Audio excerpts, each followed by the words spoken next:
ইতিহাস কাকে মনে রাখে, তার পাতায় কারা স্থান পায়।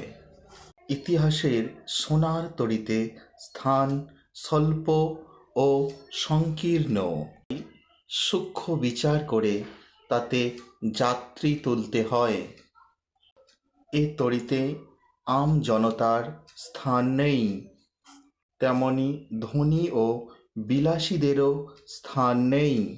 এ তরীর যাত্রী তারাই যারা মানব কল্যাণে নিঃস্বার্থে সর্বাধিক দান করে গিয়েছেন বা জগতে নতুন কিছু দিয়ে গিয়েছেন। যেসব ব্যক্তি কর্মের দ্বারা, ত্যাগের দ্বারা পৃথিবীর বুকে দাগ কেটেছে, ইতিহাস তাদের স্মরণ করে ও বরণ করে। এই কথাগুলি প্রাচীন সাধুদের কথা প্রথম খণ্ড লেখক স্বামী চেতনানন্দের লেখা গ্রন্থ থেকে নেওয়া হয়েছে।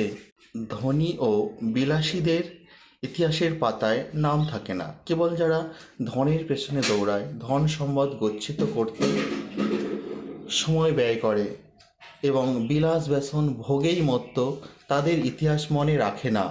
তারা মানব কল্যাণে দান দিয়ে গিয়েছে, নিঃস্বার্থভাবে জগতের উপকার করে গেছে, জগৎকে ভালো কিছু দিয়ে গেছে, কর্মের দ্বারা, ত্যাগের দ্বারা পৃথিবীর বুকে দাগ কেটেছে।